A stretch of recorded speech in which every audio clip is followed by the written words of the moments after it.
এবার বলো কি হয়েছে, কি দেখেছো? রজনী মাথা নিচু করে কণ্ঠস্বরও নিচু রাখে, সহজভাবে বলে।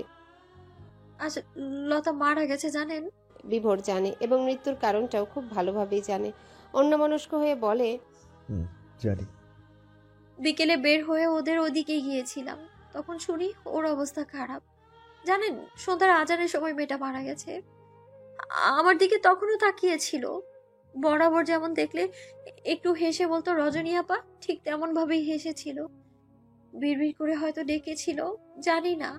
ওর বাবা মায়ের আহাজারি করা কান্নাগুলো না আমার চোখের সামনে ভাসছে। কি যন্ত্রণাময় সন্ধ্যা ছিল তাদের জন্য। হয়তো এইসব নিয়ে ভাবার জন্যই লতাকে স্বপ্নে দেখেছি আমি। কেমন করুণ স্বরে ডাকছিল আমায়, ভাবলেই শরীরের লোম দাঁড়িয়ে যায়। দেখুন।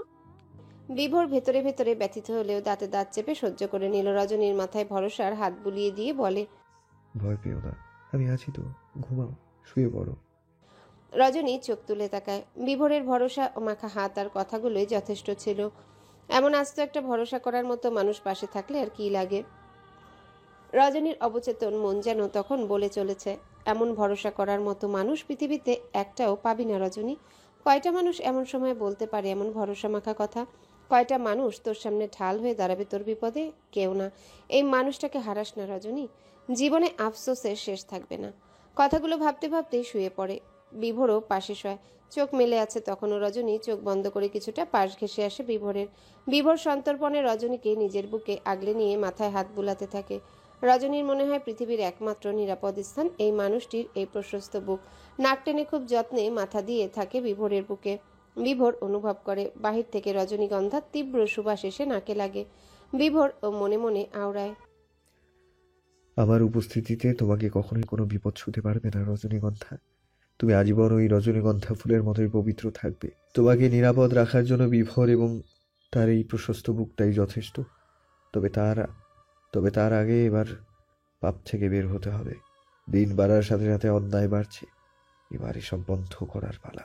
সাদীপকে হসপিটালে রেখে বাড়ি এসেছে আদিব। রাত তখন 9টার কাছাকাছি। এতক্ষণ সাদীপ আর স্নেহা একসাথেই ছিল। স্নেহা বিকালে আনিকা আর তার শ্বশুর শাশুড়ির সাথে হসপিটালে গিয়েছিল। পরে আনিকারা চলে আসলো সাদীপের সাথে, সে থেকে যায়। সাদীপকে এমনভাবে দেখে স্নেহার একটু মায়া হয়। সে জানে না এই অবস্থা কিভাবে হলো। আদিব ফ্রেশ হয়ে এসে বারান্দায় বসে দেয়ালের সাথে মাথা এলিয়ে দেয়। সারাদিনের ক্লান্তিতে শরীর আর চলছে না। এর মাঝে তার ফোনটা একবার বেজেই কেটে যায়। আদিব ঘাড় ফিরিয়ে ঘরের মাঝে তাকায়। সেখানে টেবিলের উপর ফোন রাখা। আদিব অলস পায়ে এগিয়ে যায় ফোনের দিকে। টুং করে একটা এসএমএস আসে। আদিব ফোন নিয়ে আবারও ফিরে আসে বারান্দায়। আগের ভঙ্গিতে বসে এসএমএস চেক করতে স্ক্রিনে জলজল করে ওঠে। স্নেহাকে নিয়ে কি ভাবলি? আদিব কতক্ষণ তাকিয়ে থাকে ফোনের দিকে। অজান্তেই তার হৃৎপিণ্ডের গতি বেড়ে যায়। জিভ দিয়ে ঠোঁট ভিজিয়ে নিয়ে কাঁপা কাঁপা হাতে লিখে। কি ভাবার কথা বলছো? প্রায় 2 মিনিট বাদে রিপ্লাই আসে। তুমি জানো না, বিয়ের সময় ওকে মারতে পারিনি, কিন্তু কথা ছিল বিয়ের পর মানসিকভাবে তুমি ওকে মেরে ফেলবে। এখন কি করছো? আদিব বিপরীতে কি লিখবে বুঝে ওঠে না। ফোন হাতে নিয়ে বসে থাকে। যখন 5 মিনিট পরও অজ্ঞাত ব্যক্তিটি রিপ্লাই পায় না, তখন সে আবারও টেক্সট করে। নাকি প্ল্যান চেঞ্জ করছো? বউকে কি ভালোবেসে ফেলছো নাকি? আদিব এবার কোনো মতে লিখে। হঠাৎ এই প্রসঙ্গে কথা বলছো কেন? সময় তো শেষ হয়ে যায়নি। সময় থেমেও নেই। তোমার কি মনে হয় আমি দুধের বাচ্চা? চোখে দেখি না, কিছু বুঝি না? আজ হসপিটালে স্পষ্ট দেখেছি তোমাদের দুজনকে। তোমরা কতটা খুশি আছো লাইফে তা দেখেছি। তুমি স্নেহাকে কত সেলফি নিয়ে যাচ্ছিলে, সব দেখেছি। আদিব অনেকক্ষণ ভেবে সিদ্ধান্ত নেয় সে মিথ্যা বলবে না, তাই সত্যিটাই লিখে। দেখো, বিয়ের আগে আমার চিন্তাভাবনা অন্যরকম ছিল, এখন অন্যরকম হয়েছে। আমি জানি না আমি স্নেহাকে ভালোবাসি কিনা, কিন্তু আমি ওকে মারতে পারবো না। এই প্রতিশোধের খেলা আমার আর ভালো লাগছে না। তাছাড়া স্নেহা তো ওই সব কিছুর জন্য দায়ী নয়। ওরা যা অন্যায় করেছে তার শাস্তি ওদের পাওয়া উচিত। কোনো নির্দোষ কেন পাবে সেই শাস্তি? ওপাশের ব্যক্তিটি হয়তো ক্ষুব্ধ হলো। তার এই টেক্সটটি মোটেও ভালো লাগেনি, তা বোঝা যায় তার পরবর্তী রিপ্লাইয়ের প্রতিক্রিয়ায়। বেশ রাগি রাগি ভাব নিয়ে লিখেছে। তুমি তো এসব বলবেই। এখন ওদের অন্যায়ও তোমার অন্যায় মনে হবে না। ওদের তোমার এখন নির্দোষ মনে হবে। ওদেরকে ঠিক আর আমাকে ভুল মনে হবে। আদিব টেক্সটটা পড়ে কিছু লিখতে যাওয়ার আগে আবারও এসএমএস আসে। তোমার তো কিছু হারায়নি, হারিয়েছে আমার। তুমি নেমোহারাম, বেঈমান। তোমার কাছে এখন ওরাই আপন। সমস্যা নেই, তুমি থাকো তোমার সংসার বউ নিয়ে। আদিব হতভম্ব হয়ে তাকিয়ে থাকে। বুকের বাঁ পাশটায় চিনচিনে ব্যথা অনুভব হয়। চোখের কোণটা জ্বালা করে। দীর্ঘশ্বাস ফেলে কোনো রকমে লিখে, এভাবে বলতেছো কেন? ও কি আমার কেউ হয় না? আমিও তো ভালোবাসতাম ওকে। না, কেউ হয় না তোমার। ভালোবাসলে এত সহজে সব ভুলে যেতে না। যাক, তোমার সাথে আমার সব যোগাযোগ এখানেই শেষ। ব্যক্তিটি ব্লক করে দেয় আদিবকে। আদিব ফ্যাল করে ফোনের দিকে চেয়ে থাকে। সমুদ্রের মাঝে এসে যেন সে থমকে গেছে। এখান থেকে কি করা উচিত বা কোথায় যাওয়া উচিত সে জানে না। চোখের সামনে কিছু আবছা স্মৃতি ভেসে উঠে। মুহূর্তেই শ্বাস আটকে আসে আদিবের। এর মাঝেই খাওয়ার জন্য ডাকতে আসে স্নেহা। সে বেশ উৎফুল্ল মনে বার কয়েক ডাকে, তবু আদিবের পাত্তা না পেয়ে আদিবের কাছাকাছি দাঁড়িয়ে কাঁধে হাত রাখে, কপাট রাগ দেখিয়ে বলে, মন কোথায় আপনার? কখন থেকে ডাকছি, খেতে চলুন। আদিব একটিবারও স্নেহার দিকে তাকায় না। নিজেকে সামলানোর চেষ্টা করে বলে, জান, আমি একটু পর আসছি। স্নেহা মানে না, বরং জোর করে বলে, একটু পর আবার কি? এক্ষুনি চলুন। সেই কোন সকালে খেয়ে বেরিয়েছেন? সাদিব ভাইয়াকে নিয়ে ছোটাছুটি করতে গিয়ে দুপুরেও খাননি। চলুন। আদিব আবারও একই কথা বলে। স্নেহা ফোঁস করে শ্বাস ছাড়ে। এরপর আদিবের শার্টের পেছনের কলার ধরে মজা করে টানাটানি করে আর বলে, না গেলে ছাড়ছি না, চলুন। জানিয়ে চিন্তা করার খেয়ে এসে করবেন। এবার আদিবের সব রাগ গিয়ে পড়ে স্নেহার উপর। প্রচন্ড রাগে সে স্নেহার হাত থেকে শার্টের কলার ছাড়িয়ে নিয়ে হাত এক ঝটকায় সরিয়ে দেয়। রুক্ষ গলায় বলে, একটা কথা বললে কানে যায় না, নাকি আপনি কানে কম শোনেন? মাথার সমস্যা? একবার যখন বলেছি পড়ে যাব, তখন পড়ে যাব। এটা বুঝতে পারেন না? বেশি বউ বউ ভাব দেখাবেন না। যান এখান থেকে। আপনাকে দেখলেও আমার রাগ হচ্ছে। স্নেহা থম মেরে যায়। খুব বেশি কড়া কথা না হলেও আদিবের কণ্ঠটা অনেক কড়া ছিল।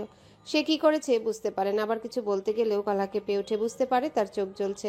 তাই বিনা বাক্য ব্যয়ে মাথা নিচু করে বারান্দা থেকে বের হয়ে যায়। সরাসরি ঘরের বাহিরে না গিয়ে ওয়াশরুমে ঢুকে চোখে মুখে পানি দেয়।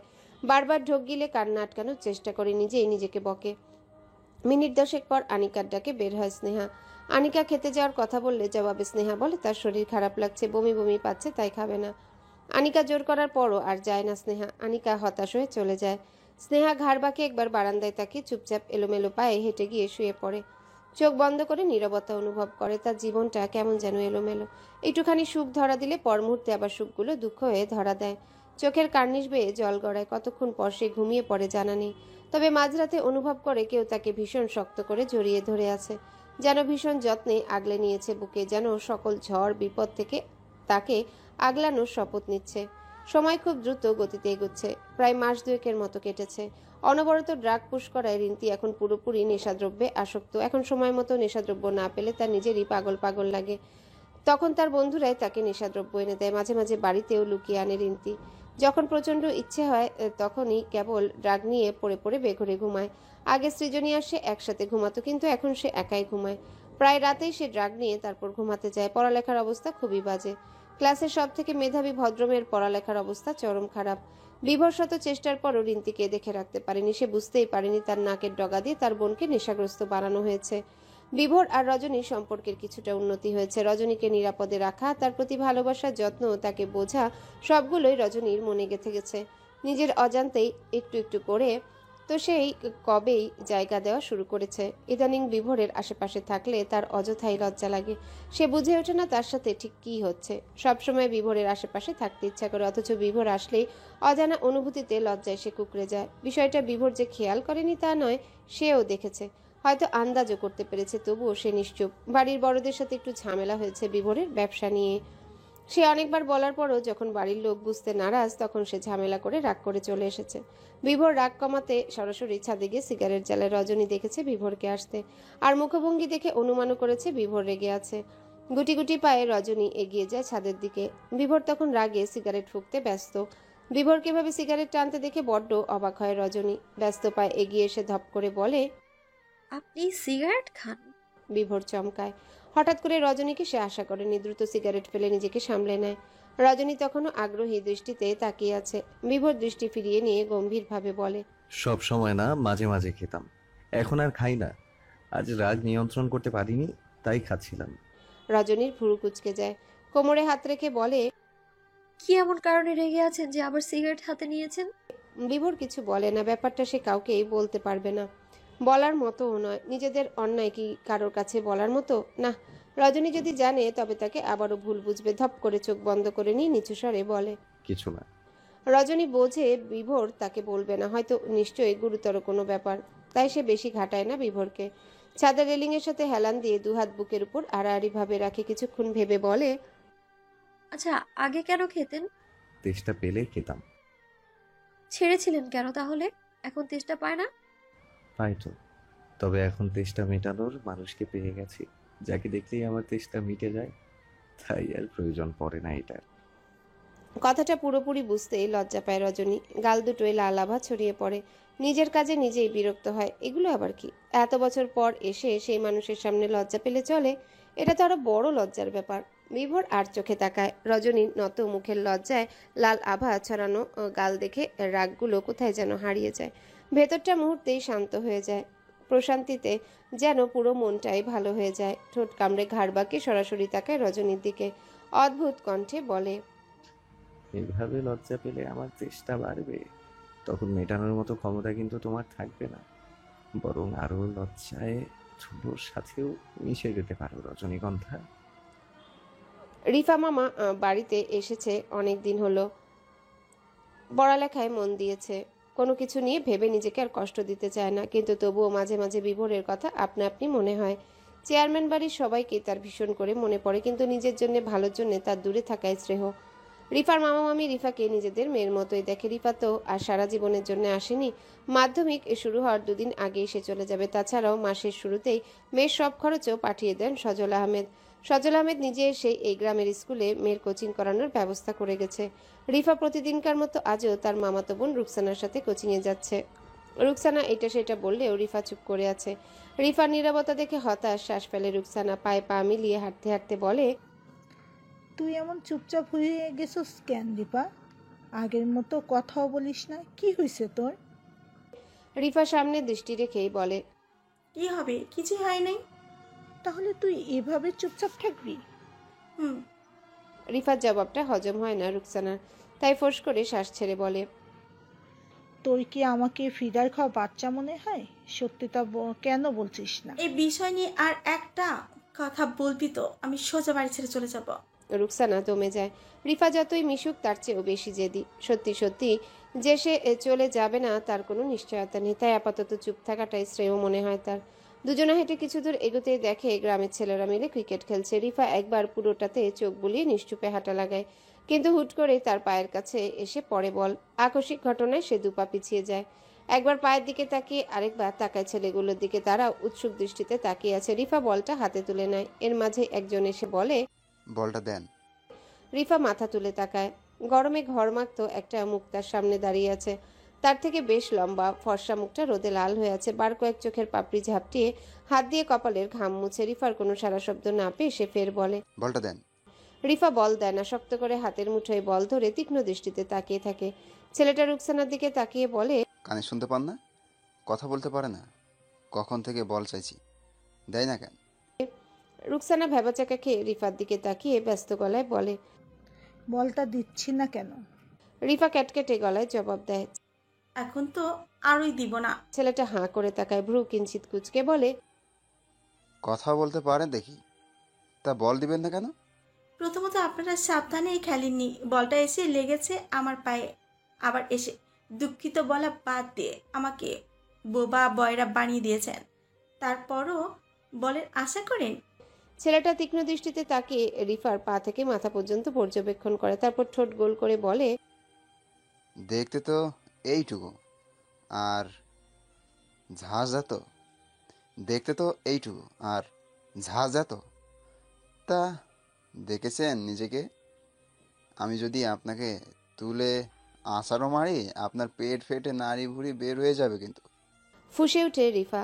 অপমানে নাকে ডগা লাল হয়ে যায়। হাতে থাকা বলটা সরাসরি ছুঁড়ে মারে ছেলেটার কপালের দিকে, এবং ভাগ্যবশত কপালে লেগেও যায়। ঘটনার আকস্মিকতায় ছেলেটাই হাঁ হয়ে যায়।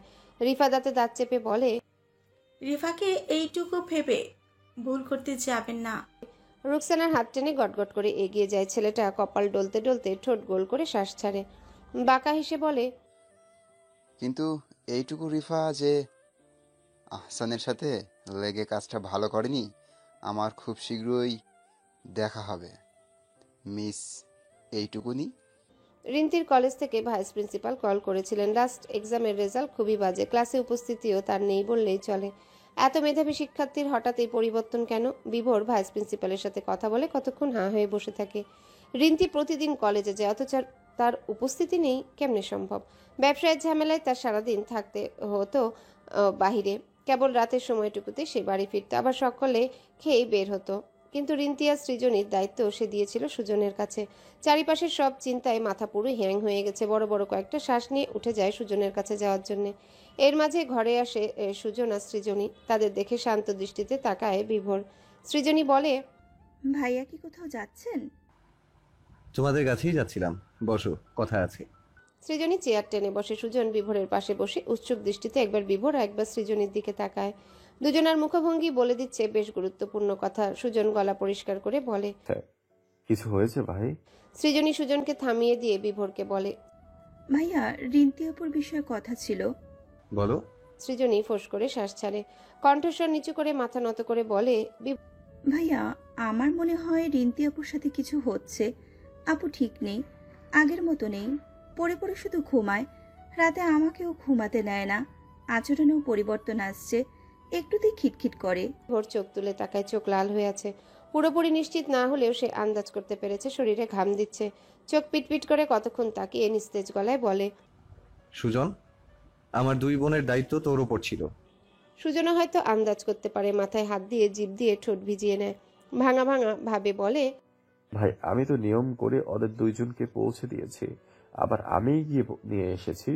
সিজনের কলেজে আমার ঢোকার অনুমতি থাকলেও রিন্তির কলেজে ছিল না। ওর তো গার্লস কলেজ, তুমি তো জানোই। আর তাছাড়া আমি মাঝে মাঝে ওর পরিবর্তন দেখেছিলাম, তবে পরীক্ষার চাপ ভেবে অতটা মাথা ঘামাইনি। আর তুমি তো এতদিন ধরে ঠিকমতো বাড়ি ছিলে না, আমাকেও ওখানে যেতে নিষেধ করেছিলে। ভাই, আমি জানি না কিভাবে কি হয়েছে। কলেজ থেকে ফোন এসেছিল, রিন্তির পরীক্ষার রেজাল্ট খারাপ, সাথে ওর কলেজের উপস্থিতিও নেই। তুই ওকে প্রতিদিন দিয়ে আসতি না? তুই আসার পর কি ও বেরিয়ে আসতো কলেজ থেকে? বিভোরের গলা কাঁপছে। সৃজনী তাকিয়ে থাকে বিভোরের দিকে, টের পায় বেশ বড় কিছু হয়েছে, নয়তো কখনোই তার ভাইরা এত দুর্বলভাবে কথা বলে না। তার ভাবনার মাঝে সুজন বলে, আমি ওদেরকে পৌঁছে দিয়ে আশেপাশেই থাকতাম। তাছাড়া আমাদের লোকেরা ছিলই, বাহিরে আসলে তো একজন না একজন খবর দিতই। ভাই, আমার মনে হয় যা হওয়ার তা কলেজের ভিতরেই হয়েছে, কিন্তু সেখানেও তো আমাদের লোক আছে। কথাটা কানে পৌঁছানোর সাথে সাথে বিভোরের কপালের রগ ফুলে ওঠে, রাগে কাঁপতে থাকে। টেবিলের উপর থাকা পানির জগ তুলে রাগে দেয়ালে ছুঁড়ে মারে, দাঁতে দাঁত চেপে বলে, বিশ্বাসঘাতকতা, তাও বিভোরের সাথে! এত বড় কলিজা! সবগুলোর কলিজা আমি টেনে ছিঁড়ে বের করে আনতে না, আচ্ছা, সবগুলোর কলিজা যদি আমি টেনে বের করে না আনতে পারি, তাহলে আমিও বিভোর আহমেদ না। সুজন, কলেজের ভেতরে সবগুলারে আনার ব্যবস্থা কর। সৃজনী ভয়ে গুটিয়ে গেছে। বিভোর গটগট করে ঘর থেকে বের হতে হতে সৃজনীকে উদ্দেশ্য করে বলে, জলদি নিচে যাও আর আমাকে ডেকে আনো। সুজন, জলদি আয়। সুজন বিভোরের সাথে বেরিয়ে আসে। সৃজনী নিজেকে স্বাভাবিক করার চেষ্টা করে ছুট লাগায় শম্পা আহমেদের খোঁজে। বিভোর আর সুজন সরাসরি রিন্তির ঘরে ঢুকে, ঘরের দরজা লাগানো ছিল না। রিন্তি বিছানায় বেঘরে ঘুমাচ্ছে। বিভোর কাঁথা টেনে দেয় রিন্তির গায়ে, তারপর বড় বড় দুটো শ্বাস নিয়ে কপালে আঙ্গুল চেপে ধরে। শান্ত চোখে পর্যবেক্ষণ করতে থাকে রিন্তির চোখ মুখ। সুজন ভীত কণ্ঠে বলে, কি করবে ভাই? পুরো ঘর খোঁজ, কিছু না কিছু অবশ্যই পাবো। দুই ভাই মিলে খুঁজতে লেগে যায়। বিভোর প্রথমে হাত লাগায় রিন্তির ব্যাগে। ব্যাগে সমস্ত বই খাতা বের করে পুরো ব্যাগ ফাঁকা করে ফেলে। কিছু না পেয়ে ব্যাগের মাঝে ভালো করে দেখে, এক ফোঁটা সাদা পাউডার লেগেছিল ব্যাগের ভেতর। বিভোর ফাঁকা ঢোক গিলে রিন্তির সব বই আর খাতা ঘাঁটতে শুরু করে। একটা খাতার মধ্যে মোড়ানো পৃষ্ঠায় ড্রাগস পেয়ে যায়। বিভোর দুপা পিছিয়ে যায়। সুজন ততক্ষণে পাশে এসে দাঁড়িয়েছে। বিভোরের হাতে ড্রাগস দেখে থমকে যায় সে নিজেও। এক পলক রিন্তির দিকে তাকিয়ে অসহায় চোখে তাকায় বিভোরের দিকে। দুই ভাইয়ের মুখে কোনো শব্দ নেই। কোন জালের মধ্যে তাদের বোন জড়িয়ে পড়েছে তা বুঝতে তাদের সময় লাগেনি। এর মাঝে শম্পা আহমেদ, সৃজনী, সৃষ্টি আর রজনীও চলে এসেছে। শম্পা আহমেদ ব্যস্ত স্বরে ছেলেকে শুধান, কি হয়েছে বিভোর? এত তাড়া দিয়ে ডাকছো কেন? বিভোর হাতের মুষ্টি বন্ধ করে নেয়, হাতের মাঝে পিষে ফেলে ড্রাগসের প্যাকেট। ঘরে এত কিছু হয়ে যাচ্ছে তবুও রিন্তির হেলদোল নেই, সে ঘুমিয়ে আছে। বিভোর বুঝতে পারে রিন্তি ড্রাগস নিয়ে ঘুমিয়েছে। বার কয়েক ঢোক গিলে শম্পা আহমেদকে উদ্দেশ্য করে বলে, পানি আনেন আম্মা। সবাই একটু ভেবাচাকা খায়। কোনো প্রশ্ন করার আগে সুজনও যখন একই কথা বলে তখন সৃষ্টি নিজেই গোসলখানা থেকে পানি এনে দেয়। বিভোর পানি সরাসরি ছুঁড়ে মারে রিন্তির মুখের উপর। সাথে সাথে লাফিয়ে উঠে বসে রিন্তি। সুজন বাদে সবাই হা হয়ে যায়। রজনী দ্রুত পায়ে এগিয়ে যায়, বিভোরের পাশে দাঁড়িয়ে বলে, কি করছেন, পাগল হলেন? বিভোর জবাব দেয় না। রিন্তি ঝিম মেরে কতক্ষণ বসে থেকে এলোমেলো কণ্ঠে বলে, কি হয়েছে ভাইয়া? বিভোর জবাব না দিয়ে ফের বলে, কেউ লেবু শরবত করে আনেন তো ভাবি, আর যদি তেঁতুল থাকে তাহলে তাও পানিতে ভিজিয়ে আনবেন। বুঝতে পারে না কি হচ্ছে। বিভোর এবার চেয়ার টেনে নিয়ে বসে রিন্তির মুখ নিজের দিকে ফিরিয়ে বলে, কবে থেকে নিচ্ছ এসব? কে দিচ্ছে তোমাকে? রিন্তি থতমত খেয়ে যায়। ধরা পড়ে গেছে বুঝতে পেরে মুখে ফুটে ওঠে ভয়। নিজেকে গুটিয়ে নিয়ে ভীত দৃষ্টিতে তাকিয়ে থাকে। বিভোর সবটা পর্যবেক্ষণ করে। পাশ থেকে শম্পা আহমেদ বলেন, কিসের কথা বলতেছো বিভোর? কি নেয় ও? কে কি দিচ্ছে ওকে? বিভোর হাতে থাকা ড্রাগসের প্যাকেট সামনে তুলে ধরে। রজনী ভ্রুকুচকে প্রশ্ন করে, এগুলো কি? বিভোরের সরাসরি জবাব, ড্রাগস। মাথা ঘুরিয়ে ওঠে সবার। রজনী ফ্যাল করে তাকায়।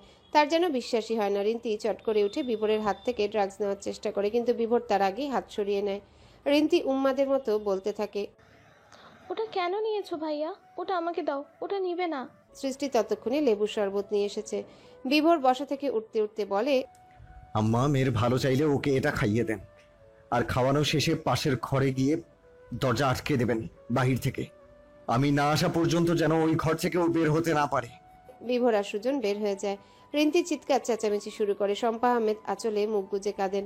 রজনী, সৃজনীয় সৃষ্টি মিলে জোর করে রিন্তিকে শরবত খাইয়ে দেয়। এরপর শম্পা আহমেদ সহ তারা তিনজন মিলে রিন্তিকে পাশের ঘরে জোর করে নিয়ে গিয়ে বাহির থেকে দরজা আটকে দেয়। বাহিরেই দাঁড়িয়ে থাকে সবাই। শম্পা আহমেদ কতক্ষণে বিলাপ করে কাঁদছেন। আদরের মেয়েটার শেষে কিনা নেশার কবলে পড়েছে। রজনী সবাইকে রেখে ছুট লাগায় নিচের দিকে। বাবা মায়ের ঘর থেকে চিৎকারের আওয়াজ পাওয়া যায়। সেখানে এগিয়ে দেখে বিভোর শফিক আহমেদের সাথে চেঁচাচ্ছে। রাগে চোখ মুখ লাল হয়ে গেছে। শফিক আহমেদও ক্ষেপে আছেন। বিভোর রাগে ড্রাগসের প্যাকেট ছুঁড়ে মারে। প্রচন্ড ক্রোধে গর্জে উঠে বলে, আপনাদের পাপের শাস্তি যদি আমার বোন পায়, আমার বোনের যদি কিছু হয়, আমি একটাকেও ছাড়বো না। একদম গলা অব্দি মাটিতে পুঁতে ফেলবো। আপনারা অন্যের জীবন নষ্ট করতে করতে এখন নিজের ঘরের মেয়েদের জীবনেও হাত লাগাচ্ছেন। এই আপনাদের তৈরি ড্রাগস আমি আপনাদের খাইয়ে মারবো। সাবধান হন। রজনীর মাথা ঘুরে ওঠে। তাদের তৈরি ড্রাগস মানে? বিভোর ততক্ষণে ঘর থেকে বেরো হয়ে গেছে। রজনী 2-3 বার পেছন থেকে ডাকলেও সে ডাকে সাড়া দেয়নি সে। রজনী একবার ঘরের দিকে, আরেকবার বিভোরের যাওয়ার দিকে তাকিয়ে থাকে। তার মন বলছে আজ আবারও খারাপ কিছু ঘটবে। 2 ঘন্টার মধ্যে সুজন তার দলবল মিলে কলেজের ভেতরে থাকা তাদের লোককে তুলে এনেছে। মোট 4 জন ছিল। তারা 4 জনই কলেজের পিয়ন হিসেবে কর্মরত। কিন্তু রিন্তির দিকে খেয়াল রাখার জন্য মাস শেষে তারা মোটা অঙ্কের বেতন পায়। গ্রাম থেকে দূরে তাদের গোপন আড্ডাখানায় আনা হয়েছে লোকগুলোকে। সামনে বিভোর বসে বসে সমানে সিগারেট ফুঁকছে। লোকগুলো ইতিমধ্যে বুঝেও ফেলেছে তারা ধরা পড়ে গেছে। রীতিমতো ঘাম দিচ্ছে শরীরে। বিভোর সিগারেটের শেষ টান দিয়ে ছুঁড়ে ফেলে মাটিতে। তারপর পা দিয়ে তা মিশিয়ে দেয় মাটির সাথে। চুলের মাঝে হাত চালিয়ে 2 পকেটে হাত রেখে উঠে দাঁড়ায়। প্রচন্ড শীতল কণ্ঠে বলে, বিশ্বাসঘাতক কি তোরা 4 জন নাকি 1 জন? 4 জনই ভয়ে কাঁপছে। তারা ভাবতেই পারেনি এভাবে ধরা পড়ে যাবে। বিভোর কোনো জবাব না পেয়ে আবারও একই প্রশ্ন করে, কিন্তু এবারও তারা নিশ্চুপ। রাগে চেয়ার তুলে ঠাস করে মেরে দেয় একজনের মাথায়। লোকটা সেখানেই ঢলে পড়ে। চেয়ার ভেঙে যায়। সাথে সাথে বাকি 3 জন লুটিয়ে পড়ে তার পায়ে। হাউমাউ করে কাঁদতে কাঁদতে মাফ চাইতে থাকে। বিভোর কুটিল হাসে। পায়ের কাছ থেকে 3 জনকেই তুলে বলে, মাফ করে দেব? তোরা আমার বোনের আগের জীবন ফিরিয়ে দে। তোরা আমার বোনের শরীর থেকে ড্রাগস বের করে দে। 3 জনের মাঝে একজন গড়গড় করে বলে, বস, আমরা টাকা নেওয়ার পরে এইসব করে ফেলেছি। একজন লোক এসে আমাদের 4 জনকে টাকা দিয়েছে, আর সাথে একটা মেয়ে দিয়েছে। সেই মেয়ে আপনার বোনকে প্রতিদিন ড্রাগস দিত, আমরা দেইনি বস। বিভোরের চক্ষুদয় লাল হয়ে যায়। কপালে 2 আঙ্গুল ঘষে নিয়ে মেয়ের ডিটেলস চায়। ভয়ে তারা সব বলেও দেয়, কিন্তু আসল লোককে তারা চেনে না, জানেও না তার নাম। বিভোর 3 জনকেই বসায়। সুজনকে ইশারা করতেই এক বক্স ভর্তি ড্রাগস এনে রাখে। বিভোর পাশে রাখা ছোট্ট টেবিলের উপর বসে বক্স এগিয়ে দেয় 3 জনের দিকে। পাশ থেকে গান নিয়ে বরাবরের মতো শান্ত স্বরে বলে, আমি যতক্ষণ না নিষেধ করব ততক্ষণ তোরা এগুলো নিবি। নেওয়া বন্ধ করলেই তোদের গায়ের একটা একটা করে অঙ্গ কেটে নেব। শুরু কর। লোকগুলো খাওয়া বাদ দিয়ে হাউমাউ করে কাঁদতে থাকে। বিশ্বাসঘাতকতার আফসোস তাদের শিরায় শিরায় বলছে। লোকগুলো ড্রাগস নিচ্ছে না দেখে বিভোর উঠে গিয়ে খুবই শান্তভাবে একটা লোকের মাথায় হাত বুলায়। পর মুহূর্তেই ঠান্ডা মাথায় লোকের হাতের আঙ্গুলি গুলি করে দেয়। লোকটা মুহূর্তেই গগনবিদারী চিৎকার দেয়। ওই লোকের শার্টের এক অংশ ছিঁড়ে তা মুখে পুড়ে দেয় যেন চিৎকার করতে না পারে। ভয়ে বাকি দুজন ড্রাগস নেওয়া শুরু করে। যিনি আহত হয়েছে সেও অন্য হাত দিয়ে নেওয়া শুরু করে। চোখ বেয়ে গড়িয়ে পড়ে অশ্রু। বিভোরের মন ঠান্ডা হয় না। পকেট থেকে সিগারেট বের করে মুখে পুড়ে দরজার সামনে দাঁড়ায়। সুজন ভয়ে ভয়ে জিজ্ঞাসা করে, এরা কি করবো ভাই? ড্রাগস নিতে থাকুক, কড়া ডোজেরটা নিতে থাক। কাল পর্যন্ত এই কড়া ডোজ এক নাগাড়েই চলতে থাকবে। দরকার পড়লে ইঞ্জেকশন পুশ করবি, তাও ড্রাগস বন্ধ করবি না। যে ড্রাগস ওরা আমার বোনকে দিয়েছে সেই ড্রাগসই আমি ওদের শিরায় শিরায় পৌঁছে দেব। আর রিন্তির যতগুলো মেয়ে বন্ধু আছে সবগুলোকে তুলে আনবি, বাকিটা আমি দেখে নেব। সুজন মাথা নাড়ায়। বিভোর ঘাড় বাঁকিয়ে তাকায় সবার দিকে। সেখানে উপস্থিত তাদের লোকদের চোখেও ভয়। হয়তো এই জীবনে তারা বিশ্বাসঘাতকতার কথা ভাববে না। ঠান্ডা মাথায় এত ভয়ঙ্কর রূপও হতে পারে তা বুঝি তাদের জানা ছিল না। নিচে পড়ে থাকা লোকগুলো অনিচ্ছা সত্ত্বেও বাধ্য হয়ে ড্রাগস নিচ্ছে। চোখ বেয়ে অঝরে অশ্রু গড়াচ্ছে। বিভোর চোখ বন্ধ করে নেয়। বিড়বিড় করে বলে, এবার সময় এসে গেছে নিজেদের লোকের সাথে লড়ার। এদের অন্যায়ের ভার বহন করছে নিষ্পাপ মেয়েগুলো। আমি আর এসব হতে দেব না। আর না। ঘড়ির কাঁটায় ঠিক 11টা বাজে, অথচ বিভোর তখনও বাড়ি আসেনি। ওদিকে রিন্তি ঘরের মাঝ থেকে চেঁচিয়ে চেঁচিয়ে অবস্থা খারাপ করে ফেলেছে। জিনিসপত্র ভেঙে চুরে গুড়িয়ে ফেলেছে হয়তো। বারবার তাকে ড্রাগস দিতে বলতেছে। ভয়ে বাড়ির সবার অবস্থা খারাপ। শিহাব আহমেদ মেয়ের এই অবস্থা দেখে মাথায় হাত দিয়ে বসে আছেন। শম্পা আহমেদ কাঁদতে কাঁদতে চোখ ফুলিয়ে ফেলেছে। রজনী ঘরের মাঝে পায়চারি করতে করতে ঘড়ির দিকে তাকায়। বাহিরে ঘুটঘুটে অন্ধকার। কোথায় বিভোর? চিন্তায় তার মাথা ব্যথা শুরু হয়ে গেছে। সৃজনী এতক্ষণ রজনীর কাছেই ছিল, কিন্তু অনেক রাত হয়ে যাওয়ায় সৃজনীকে ঘুমাতে পাঠিয়ে দিয়েছে রজনী। ঘরে বসে থেকে সমাধান হবে না ভেবে রজনী ছুট লাগায় বাবার ঘরের দিকে। সেখানেই তখনও শফিক আহমেদ, শিহাব আহমেদ, শিপন আহমেদ, সজল আহমেদ আর রাকিব বসেছিল। শম্পা আহমেদের কাছে সম্ভবত সালেহ আহমেদ। রজনী দরজার বাহির থেকে নিচু স্বরে বলে, আসবো আব্বা? শফিক আহমেদ গম্ভীর স্বরে জবাব দেন, আসো। রজনী পুরোপুরি ঘরে ঢুকে না। দরজা থেকে সামান্য ভেতরে এসে বলে, আবার সুজন ভাইয়া আর উনি এখনো বাড়ি ফেরেননি। আপনি একটু দেখবেন, দুজনেই তো রাগ করে বেরিয়ে গেছে। মেজো আব্বা, আপনি জানেন ওনারা কোথায়? বড়রাকেও জবাব দেওয়ার আগে রাকিব ফোঁস করে উঠে বলে, স্বামীর প্রতি দরদ উঠতেছে তোর। আব্বার সাথে কি ব্যবহার করে গেল তুই দেখিসনি? এই ছেলের খোঁজ এখন আমরা রাখবো, তোকেও ওর সাথে রাখবো না। শুধু সকালটা হোক, বিয়ে ভাঙার ব্যবস্থা আমি করতেছি। রজনী হতভম্ব হয়ে তাকায়। সব এত সোজা? যখন বিয়ে করতে চায়নি তখন জোর করে বিয়ে দিয়েছে, আর এখন বিয়ে ভাঙার কথা বলছে। পাশ থেকে শফিক আহমেদ রাকিবকে ধমকে থামিয়ে দেন। মেয়ের দিকে তাকিয়ে বলেন, ওরা কোথায় আমরা জানি না, তুমি ঘরে যাও, আমি দেখছি। এর মাঝেই হুট করে বাইকের হর্নের শব্দ হয়। রজনী ঘর থেকে বেরিয়ে দেখে উঠানের মাঝে সুজন আর বিভোর বাইক নিয়ে দাঁড়িয়ে আছে। সুজন বাইক রাখতে যায় আর বিভোর কোনো দিকে না তাকিয়ে ক্লান্ত পায়ে এলোমেলোভাবে ঘরের দিকে যায়। রজনী ছুটে যায় বিভোরের পিছু পিছু। বিভোর ঘরে গিয়ে শার্ট খুলতে খুলতে ক্লান্ত গলায় ডাকে, রজনী। রজনী পেছন থেকে ঘরে ঢুকতে ঢুকতে বলে, এতক্ষণ কোথায় ছিলেন? আসতে এত দেরি হয়েছে কেন? বিভোর জবাব না দিয়ে বিছানায় বসে। চোখ বন্ধ করে রজনীগন্ধা ফুলে সুবাস শুষে নেয়। রজনী ধীর পায়ে এসে বসে তার পাশে। বাহুতে হাত বুলিয়ে দিয়ে বলে, ক্লান্ত লাগছে, শরীর খারাপ লাগছে, গোসল করবেন? পানি দেব? বিভোর চোখ মেলে তাকায়। রজনীর চোখে স্পষ্ট উৎকণ্ঠা। অস্থিরভাবে তার দৃষ্টি ঘুরছে। বিভোর কথা জবাব না দিয়ে আলতোভাবে রজনীকে জড়িয়ে ধরে। কাঁধে মুখ গুজে দিয়ে অসহায় কণ্ঠে বলে, আমি ভীষণভাবে ব্যর্থ রজনীগন্ধা। আমি আমার বোনকে ওদের হাত থেকে বাঁচাতে পারিনি। আমি কেন ভাবিনি যে আমাদের লোক আমাদের সাথে বিশ্বাসঘাতকতা করতে পারে? কেন ভাবিনি বলো তো? আমি এত চেষ্টা করেও ব্যর্থ। আমি কোন মুখে আমার বোনটার সামনে যাব? কিভাবে ওর চোখের দিকে তাকাবো? আমি আমার কথা রাখতে পারিনি। আমারও তো শাস্তি পাওয়া উচিত। আমার শ্বাস আটকে আসছে রজনীগন্ধা। বিশ্বাস করো, আমি ভেতরে ভেতরে মরে যাচ্ছি। রজনী দুহাতে আঁকড়ে ধরে বিভোরের পিঠ। হাত বুলিয়ে দিতে থাকে বিভোরের গায়ে। জিভ দিয়ে ঠোঁট ভিজিয়ে নিয়ে কণ্ঠস্বর নিচু করে বলে, কষ্ট পাবেন না, দেখবেন সব ঠিক হয়ে গেছে। নিজেকে এভাবে সবকিছুর জন্য দোষী করে কোনো লাভ নেই। শক্ত হন। আমি তো কখনো এইভাবে ভেঙে পড়া বিভোর ভাইকে দেখিনি। জানিও না এই বিভোরকে আমি। আপনি তো সেই মানুষ যে সব কিছু ঠান্ডা মাথায় সামলাতে পারে, তাহলে এভাবে নিজেকে দোষ দিয়ে কেন ভেতর ভেতর গুমড়োচ্ছেন? সব ঠিক হয়ে যাবে, আমি আছি তো। বিভোরের চোখ বেয়ে দুফোঁটা অশ্রু গড়িয়ে পড়ে, হৃদয়ে প্রশান্তির ঢেউ খেলে যায়। ভালোবাসার মানুষের এই একটা বাক্যই যথেষ্ট ভেতরটা শান্ত করার জন্যে। কজন এভাবে বলতে পারে আমি আছি তো? চোখ বন্ধ করে নিজেকে স্বাভাবিক করার চেষ্টা করে মাথা তুলে তাকায়। রজনীর দুগাল আজলে নিয়ে কপালে ঠোঁট ছোঁয়ায়। রজনী লজ্জায় চোখ বন্ধ করে থাকে। বিভোর মুচকি এসে চোখের পাতার ওপরে ঠোঁট ছুঁয়ে বলে,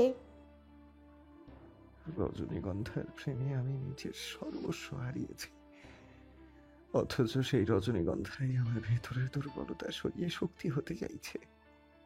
রজনীগন্ধা বুঝি শুধু প্রেমেই না, সাহসও জোগাতে পারে। এই যে রজনীগন্ধা, আমি তোমার প্রেমে আজীবন বাঁচতে চাই। আজীবন এভাবেই দুর্বল আমি, সাহস হয়ে থেকো। সকাল সকাল বাড়িতে ছোটখাটো ঝামেলা শুরু হয়েছে। রাকিব উঠানের মাঝে দাঁড়িয়ে চেঁচামেচি করছে। রজনী রান্নাঘরে সৃষ্টিকে সাহায্য করছে। সালে আহমেদ দাঁড়িয়ে দাঁড়িয়ে ছেলের কাজ দেখছেন। শফিক আহমেদ, শিয়াব আহমেদ, শিপন আহমেদ কেউই বাড়ি নেই। কোথায় গেছে তা কেউ জানেও না। বিভোর তখনও নিজের ঘরে শুয়ে আছে। রজনী রান্নাঘর থেকে একবার উকি দিয়ে রাকিবকে দেখে নিয়ে বিরক্তিতে চোখ মুখ কুচকায়। কণ্ঠস্বর নিচু করে সৃষ্টিকে বলে, আপনি কিভাবে ওই লোকটাকে সহ্য করেন ভাবি? কেমনে বাড়িতে অশান্তি করছে দেখছেন আপনি? সৃষ্টি মলিন হাসে, হাতের কাজ করতে করতে জবাব দেয়, বিয়ের পর মেয়েরা না চাইলেও অনেক কিছু সহ্য করতে হয়। আর যেখানে মেয়ের পরিবারই মুখ ফিরিয়ে নেয়, সেখানে শ্বশুর বাড়িতেই হাজারো কষ্টের পর দাঁত কামড়ে পড়ে থাকতে হয়। রজনী সৃষ্টির মুখের দিকে তাকায়। চোখে মুখে স্পষ্ট তাচ্ছিল্য, বিষাদ। আহারে, মেয়েদের জীবন এমন কেন হয়? চোখের নিচে কালো দাগটা স্পষ্ট। রজনী দীর্ঘশ্বাস ফেলে বলে, নরমের উপর মানুষ গরম বেশি দেখায় ভাবি, তাই শক্ত হতে হয়, প্রতিবাদ করতে হয়। সৃষ্টি রজনীর মুখের দিকে তাকিয়ে হেসে ওঠে। হাসির শব্দ বাহির পর্যন্ত যায় না, তবে রজনী ঠিকই একবার আশেপাশে তাকিয়ে নেয়। সৃষ্টির মুখের দিকে ড্যাব ড্যাব করে তাকিয়ে থাকে। সৃষ্টি ফের নিজের কাজে মনোযোগ দিয়ে বলে, সব মেয়ে শক্ত হতে জানে না রজনী। বিয়ের পর একটা মেয়ের নিরাপদ স্থান হয় তার স্বামী, কিন্তু যখন সেই মানুষটাই তুচ্ছ তাচ্ছিল্য করে, অত্যাচার করে, ভালোবাসে না, পরকীয়া করে, তখন আর নারীর কিছুই থাকে না, প্রতিবাদ করার জায়গা থাকে না। শ্বশুর বাড়ির সবাই খারাপ হলেও মানিয়ে নেওয়া যায়, মেনে নেওয়া যায়, কিন্তু যার সাথে সারা জীবন থাকার প্রতিশ্রুতি নিয়ে এসেছে, সে যখন অমন, তখন প্রতিবাদ করার ভাষাটা আসে না। আর প্রতিবাদ করলেও কপালে জোটে কেবল আঘাত। মেয়েদের শেষ সম্বল হয় তার বাপের বাড়ি, কিন্তু এক সময় ওটাও পরের বাড়ি হয়ে যায়, যেখানে আমরা অতিথি হয়ে যাই। সৃষ্টির গলা ভারী হয়ে গেছে। রজনী নিশ্চুপ হয়ে সৃষ্টির মুখের দিকে তাকিয়ে থাকে। সৃষ্টি কান্নাগুলো গিলে নেওয়ার চেষ্টা করে দৃষ্টি এদিক ওদিক করে। দুজনার নীরবতা শেষ করতে সে হাসার চেষ্টা করে বলে, তবে তুমি ভীষণ ভাগ্যবতী রজনী, বিভোর ভাইয়ের মতো একটা মানুষ পাওয়া তার জীবন সঙ্গী হিসাবে। তবে তুমি ভীষণ ভাগ্যবতী রজনী, বিভোর ভাইয়ার মতো একটা মানুষ পাওয়া, তাও জীবন সঙ্গী হিসেবে। এটা খুবই কষ্টকর। তিনি তোমাকে প্রচণ্ড ভালোবাসে। রজনী অদ্ভুতভাবে হাসে, চোখ বন্ধ করে নিয়ে বিড়বিড় করে আওড়ায়, যিনি সর্বস্বের সাথে মিশে আছে তাকে ছাড়ি কি করে ভাবি? কথাটা হয়তো সৃষ্টির কান অব্দিও পৌঁছায়। সেও মুচকি হাসে, প্রাণ ভরে দোয়া করে দেয় রজনী আর বিভোরকে। রজনী রান্নাঘর থেকে আবার উকি দেয়। উপরতলায় সুজন সিঁড়িতে ভর দিয়ে দাঁড়িয়ে দাঁড়িয়ে রাকিবের চেঁচানো দেখছে। রজনী ঠোঁট কামড়ে হেসে সৃষ্টিকে বলে বের হয়ে যায়। সরাসরি সবাইকে ডিঙিয়ে উপরে গিয়ে সুজনের উদ্দেশ্যে বলে, ছোট ভাইয়া, এখানে দাঁড়িয়ে দাঁড়িয়ে সময় নষ্ট না করে হাত মুখ ধুয়ে কিছু একটা খেয়ে শহরের দিকে ছুটেন। ওইদিকে রিন্তি আপু কিন্তু শান্ত হচ্ছে না, আল্লাহ জানে ঘরের ভিতর কি করছে। সুজন একটু ভাবুক ভাব দেখিয়ে বলে, তোর ভাইটার মুখে স্কচটেপ লাগিয়ে দিতে পারলে ভালো হতো, অন্তত আমার সাথে ঘুমটা নষ্ট হতো না। একটা বজ্জাত। রজনী হেসে ওঠে। নিজেদের ঘরে ঢুকে দেখে বিভোর কপালে হাত রেখে শুয়ে আছে। রজনী ভ্রুকুচকে কিছুক্ষণ বোঝার চেষ্টা করে বিভোর ঘুমিয়ে আছে নাকি জেগে। তখনই কানে আসে বিভোরের গম্ভীর পুরুষালী কণ্ঠ, তোমার ভাইয়ের কি সারা রাত ঠিক মতো ঘুম হয় না? সকাল সকালই বোন আর বোন জামাইকে নিয়ে তার এত মাথা ব্যথা কিসের? আপনি গিয়ে জিজ্ঞেস করে আসেন। বিভোর কপাল থেকে হাত সরিয়ে বিরক্তি নিয়ে উঠে বসে। একেই মাথায় হাজারটা চিন্তা, তার মধ্যে রাকিবের ঝামেলা। সে খুব ভালো মতোই জানে এরা কি চাইছে, কিন্তু সে তো কখনোই তাদের ইচ্ছে পূরণ হতে দিবে না। দীর্ঘশ্বাস ফেলে বিছানা থেকে উঠে আলমারি থেকে শার্ট নেয়, পরনে টি শার্ট খুলে শার্ট পরতে শুরু করে। রজনী আর চোখে একবার সেদিকে তাকিয়ে চোখ নামিয়ে নেয়। লজ্জায় চোখ পিটপিট করে বিছানা গোছাতে শুরু করে। বিভোর শার্টের বোতাম লাগাতে লাগাতে বের হয়ে যায়। রজনী কপাল কুঁচকে সেদিকে তাকিয়ে থাকে। বিভোর ঘর থেকে বেরিয়ে কাপা কাপা পায়ে রিন্তির ঘরের দিকে যায়। ঘর থেকে কোনো আওয়াজ আসছে না। ফাঁকা ঢোক গিলে ঘরের দরজা খুলে ঘরের এক কোণে দেয়ালের সাথে গুটিসুটি মেরে পড়ে আছে রিন্তি। বিভোর ছুটে যায় বোনের কাছে, দেয়াল থেকে সরিয়ে আগলে নেয় বুকে। বার কয়েক গালে হাত রেখে ডাকে, কিন্তু রিন্তির কোনো জবাব নেই। ভালো মতো খেয়াল করতেই দেখে রিন্তি সারা গায়ে আঁচড়ের দাগ, চুলগুলো এলোমেলো, পুরো ঘর ভাঙা জিনিসে ভরপুর। আদরের বোনের এই অবস্থা যেন বুকের ভেতরটা দুমড়ে মুচড়ে দেয়। বিভোর আলগোছে কোলে তুলে নিয়ে বিছানায় শুইয়ে দিয়ে গায়ে ক্যাথা টেনে দেয়। রজনীও ততক্ষণে চলে আসে। রিন্তির এই অবস্থা দেখে ভীত স্বরে শুধায়, আপনার কি হয়েছে, এই অবস্থা কেন?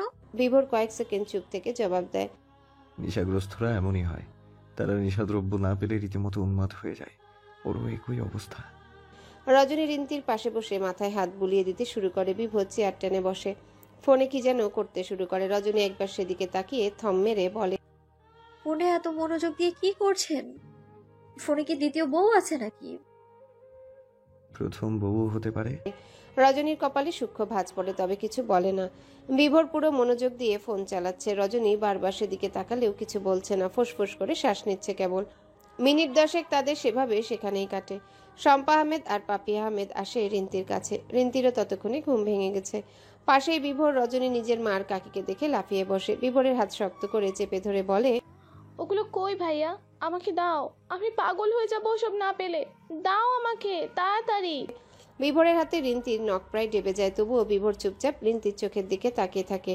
রিন্তি পাগলামি শুরু করে। যখন চাওয়ার পরও বিভোর দেয় না, তখন সে নিজেই নিজের হাতে কামড় বসিয়ে দেয়। সমানে আঁচড় দিতে শুরু করে নিজের হাতে গলায়। শম্পা আহমেদ ডুকরে কেঁদে ওঠে। পাপি আহমেদ তাকে সামলে নেন। রজনী রিন্তির হাত থামানোর চেষ্টা করলে রিন্তি এক ঝটকায় সরিয়ে দেয়। রিন্তির শরীর কাঁপতে শুরু করে। বিভোর তখনও চুপচাপ। রজনী নিচে পড়ে যাওয়ায় ব্যথা পায়। আহত দৃষ্টিতে তাকিয়ে থাকে বিভোর আর রিন্তির দিকে। রিন্তি যখন নিজেকে আঘাত করতে করতে ক্লান্ত হয়ে যায়, তখন বিছানা থেকে নামার চেষ্টা করলে বিভোর আটকে দেয়। এক হাতে শক্ত করে চেপে ধরে রিন্তির হাত, টেনে নিয়ে কাছে এনে বোনের মুখ দু হাতের আজলে নিয়ে দুর্বল স্বরে বলে, ভাইয়ের কথা শুনবি না রিন্তি? রিন্তি শান্ত হয়ে যায়, ড্যাব ড্যাব করে তাকায় বিভোরের দিকে। বিভোর মুচকি হেসে বলে, আমি জানি তোমার ভীষণ কষ্ট হচ্ছে, কিন্তু তুমি ওগুলো নিলে আমাদের আরো বেশি কষ্ট হবে। তোমাকে যে আমরা হারিয়ে ফেলবো, তুমি কি আমাদের হারাতে চাও? রিন্তি জবাব দেয় না, তবে শান্ত হয়ে কতক্ষণ বসে থাকে। বিভোর জানে এই মুহূর্তে কিছুক্ষণ শান্ত থাকলে খুব বেশি সময় শান্ত থাকবে না, থাকতে পারবেও না। বিভোর যতটুকু পারে চেষ্টা করে কথার মাঝে ভুলিয়ে রাখার। ভাইয়ের কথায় বাধ্যবের মতো দাঁতে দাঁত চেপে বসেও থাকে রিন্তি। আধা ঘন্টার মধ্যেই হাজির হন তাদের পরিচিত ডক্টর। রিন্তি তাকে দেখে আবারও চেঁচামেচি শুরু করে। ডক্টর উপায় না পেয়ে একটা ইঞ্জেকশন পুশ করে দেয়। মুহূর্তেই ঢলে পড়ে রিন্তি। রজনী আগলে নেয়। ডক্টর পুরোটা শুনেছে গতকালই। রিন্তিকে পুরোপুরি পর্যবেক্ষণ করে টেস্টের জন্য রক্ত নিয়ে নেয়। তারপর কিছু ওষুধ লিখে দিয়ে বিভোরের সাথে বের হয়ে যায়। ডক্টর আর বিভোরের কি কথা হয় তা কেউই শুনতে পায় না। শম্পা আহমেদ মেয়েকে আগলে কেঁদেই চলেছেন। পাপিয়া আহমেদ শান্ত করার যথেষ্ট চেষ্টা করলেও কোনো লাভ হয় না। বিভোর ফিরে এসে শক্ত কণ্ঠে বলে, ওকে আজ বিকেলেই রিহ্যাব সেন্টারে নিয়ে যাব। যেহেতু খুব বেশি দিন হয়নি ড্রাগ আসক্তিতে, তাই সহজেই চিকিৎসার মাধ্যমে বের হয়ে আসতে পারবে। এক মুহূর্তেও দাঁড়ায় না বিভোর। মেয়ের এই দুর্দশা সহ্য করতে না পেরে শম্পা আহমেদ হাউমাউ করে কাঁদতে থাকেন। বিভোরের পিছু পিছু রজনীও বের হয়ে আসে। বিভোর নিজেদের ঘরে ঢুকে বড় বড় শ্বাস নিয়ে কান্না আটকানোর চেষ্টা করে। পুরুষ মানুষের তো কাঁদতে নেই, কাঁদলে যে পুরুষ মানুষকে আর পুরুষ মানুষ মনে হয় না। ভেঙে পড়া কেবল নারীদের কাজ হলেও পুরুষদের কাজ নয়। নিজেকে হাজারো হাজার বুঝ দিয়ে শান্ত হওয়ার চেষ্টা করে বিছানায় বসে থাকে। রজনী কাপা কাপা পায়ে এগিয়ে এসে বিভোরের সামনে দাঁড়ায়। বিভোর লাল চোখে একবার তাকায় রজনীর দিকে, পর মুহূর্তেই টেনে পেটে মুখ গুজে দেয়। ফাঁকা ঢোক গিলে হাত রাখে বিভোরের চুলে, আনমনে বলে, কিচ্ছু হবে না, সব ঠিক হয়ে যাবে। বিভোর ছোট করে বলে। এরপর দুজনার মাঝে নীরবতা। সেই নীরবতা কাটিয়ে রজনী শুধায়, আচ্ছা, আমাদের আসলে কিসের ব্যবসা? আব্বা চাচারা কি সত্যি ড্রাগস তৈরি করে? স্নেহার আদিবের সম্পর্কের বেশ উন্নতি হয়েছে। সেদিন আদিবের খারাপ ব্যবহারের পর স্নেহা অনেক কষ্ট পেল। যখন সকালবেলায় নিজেকে আদিবের বাহুতে দেখেছিল তখনই অভিমান গলে জল হয়ে গেছিল এবং আদিব নিজেও পরে ক্ষমা চেয়েছে। আদিবের বাবা মাও বাড়ি ছেড়ে চলে গেছে অনেক দিন হলো। সারাদিন বাড়িতে আদিব আর স্নেহা একাই। স্নেহা অবশ্য প্রতিদিনই ভার্সিটিতে যায়, তাই তারও একা থাকতে হয় না। প্রতিদিন অফিসে যাওয়ার সময় আদিব স্নেহাকে ভার্সিটিতে দিয়ে যায় এবং বাড়ি ফেরার সময় নিয়েও যায়। প্রতিদিনের মতো আজও আদিব এসেছে স্নেহাকে নিতে। স্নেহা বন্ধুদের থেকে বিদায় নিয়ে আদিবের কাছে আসে। আদিব হেলমেট এগিয়ে দেয় স্নেহার দিকে। স্নেহা মুচকি এসে হেলমেট পরতে পরতে বলে, কেয়ারিং জামাই। আদিব স্নেহার দিকে না ফিরে ঠোঁট কামড়ে হাসে, তবে মিররে তা স্পষ্ট দেখতে পায় স্নেহা। মজা করে বলে, লুকিয়ে হেসে কি হবে জনাব? আমি তো বাইকের মিররে হাসিটা দেখেই ফেলেছি। খুব ভালো করেছেন, এবার উঠে বসুন। স্নেহা বাইকে উঠলে আদিব বাইক স্টার্ট দেয়। মৃদু বাতাস এসে গায়ে লাগে। স্নেহার মন আজ ভালো, একটু বেশি ভালো। তবে এই ভালোর কারণ তার জানা নেই। ফুরফুরে মেজাজে সে আশপাশে দেখতে থাকে। আদিব একটু পরপর মিররে দেখছে সবই। গলা পরিষ্কার করে বলে, মন কি আজ একটু বেশি ভালো নাকি? হ্যাঁ। কেন? স্নেহা জানি না বলতে গিয়েও কি মনে করে বলে, প্রেমের খুশি। আদিবের ভ্রু কুচকে যায়। আপনা আপনি বাইকের স্পিড ধীর করে শুধায়, মানে? বয়স তো কম হলো না, তাও যদি জিজ্ঞেস করেন মানে, তাহলে চলবে। আচ্ছা বলছি শুনুন, সিনিয়র একটা ছেলে আছে, কদিন থেকে পিছে ঘুরঘুর করছিল, আজ প্রপোজ করেছে। ছেলেটা দেখতে কিন্তু মাশাল্লাহ, হাসলে যা জোস লাগে না, ইস আমি তো ফিদা হয়ে যাই। কথা শেষ হওয়ার সাথে সাথে আদিব বাইক থামিয়ে দেয়। চোখে মুখে ফুটে উঠে গম্ভীরতা। স্নেহা জিজ্ঞাসু দৃষ্টিতে তাকিয়ে বলে, কি হলো, থেমে গেলেন কেন?